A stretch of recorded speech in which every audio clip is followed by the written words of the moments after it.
జగిత్యాల జిల్లా కొడిమ్యాల మండలం నాచుపల్లి గ్రామంలో జరిగిన వృద్ధురాలు Premalatha murder mystery వీడింది.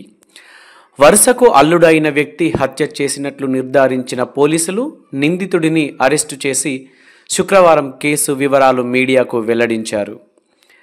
DSP Raghuchander తెలిపిన వివరాల ప్రకారం కొడిమ్యాల ఫ్యాక్స్ చైర్మన్ కాంగ్రెస్ నాయకుడు మెన్నేని రాజనరసింగరావు తల్లి ప్రేమలత తన సొంత ఊరు నాచుపల్లి గ్రామంలో ఒంటరిగా నివసిస్తుంది. వరుసకు అల్లుడు అయిన సురభి రఘునందన్తో కొద్ది సంవత్సరాల క్రితం గొడవలు ఉండేవి. గతంలో పెద్ద మనుషుల సమక్షంలో పంచాయతీ నిర్వహించి రఘునందన్తో మృతురాలు ప్రేమలతకు క్షమాపణ చెప్పించారు. దీన్ని మనసులో పెట్టుకున్న రఘునందన్ సమయం కోసం వేచి చూస్తున్నాడు. ఈ క్రమంలో మృతురాలు ప్రేమలత బుధవారం జగిత్యాల నుండి బస్సులో వచ్చి రాత్రి సమయంలో నాచుపల్లిలో దిగి నడుచుకుంటూ ఇంటికి వెళ్తుంది. అదే సమయంలో రఘునందన్ రావు కూడా తన స్వంత పౌల్ట్రీ ఫామ్ వైపు నడుచుకుంటూ వెళ్తున్నాడు. నిందితుణ్ణి గమనించిన ప్రేమలత బూతు మాటలు తిట్టింది. పాత పగలు మనసులో పెట్టుకొని ఇదే అదనుగా భావించి రఘునందన్ రావు ప్రేమలతను చంపాలనే ఉద్దేశంతో పక్కనే ఉన్న కర్రతో మృతురాలి తలపై బలంగా దాడి చేశాడు. అనంతరం అక్కడే ఉన్న బండారాయితో మృతురాలి తలపై కొట్టడంతో చనిపోయిందని భావించి రోడ్డుపై నుండి ఈడ్చుకుంటూ వెళ్ళి ఇంటి సమీపంలోని బావిలో పడవేశాడు. ఈ క్రమంలో సురభి రఘునందన్ హత్య చేసినట్లు ప్రాథమికంగా నిర్ధారించుకున్న పోలీసులు అతని కోసం వెతుకులాట ప్రారంభించారు. ఈ క్రమంలో శుక్రవారం ఉదయం దొంగలమర్రి రైల్వే బ్రిడ్జి సమీపంలో నిందితుణ్ణి అదుపులోకి తీసుకున్నట్లు పోలీసులు తెలిపారు.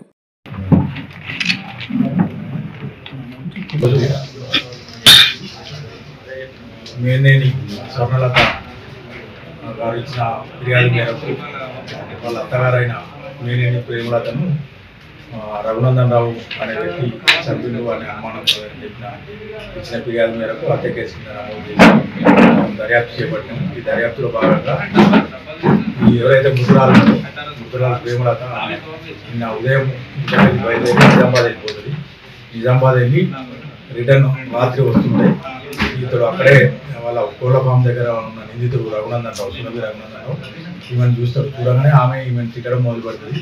దాంతోపాటు ఏంటంటే గతంలో ఈమెకు అతనికి మధ్యలో గొడవలు ఉంటాయి. ఒక 1 year కింద పంచాయతీ అవుతుంది. ఆ పంచాయతీలో పెద్ద మనుషుల సమక్షంలో ఏంటంటే రఘునందన్ రావు తప్పు అని నిర్ణయించి అతనితోటి సారీ కూడా చెప్పించడం జరుగుతుంది.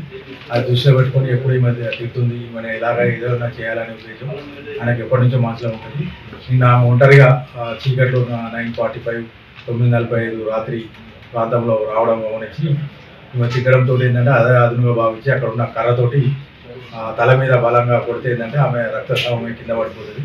కింద పడిపోయిన తర్వాత మళ్ళీ కట్టెతోటి కొట్టి తర్వాత అక్కడే ఉన్న బండతోటి కూడా తల మీద మోది చంపేస్తాడు. చంపేసి ఆ డెడ్ బాడీని ఏదైతే ఉందో అక్కడి నుంచి 2 కాళ్ళు తీసుకొని ఈడ్చుకుంటూ వచ్చి మృతురాలి ఇంటి ముందర ఉన్న ఒక సిమెంట్ గాజుల బావి లోతు తక్కువ ఉంటుంది దాంట్లో వేసి దాంట్లో పైన పొరక కప్పి వెళ్ళిపోతాడు.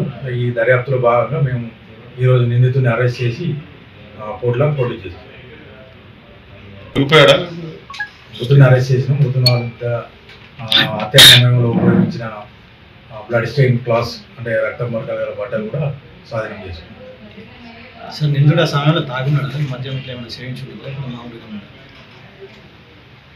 ఇప్పుడు ఇవాళ అరెస్ట్ చేసినప్పుడు ఆ టైంలో తాగినాడు. సార్ మృతురాలు ఇట్లా ఉన్న ఫోన్ ఎవరికైనా ఫోన్ చేసినా అవన్నీ సాంకేతిక ఆధారం అన్నీ చూసి మృతురాలని చంపింది ఇతరేని నిర్ధారించుకున్న తర్వాత మృతుని నిందితుడిని అరెస్ట్ చేసి అతను స్వచ్ఛందంగా ఒప్పుకున్నాడు. అరెస్ట్ చేసి నేర నాకు ఒక్కడే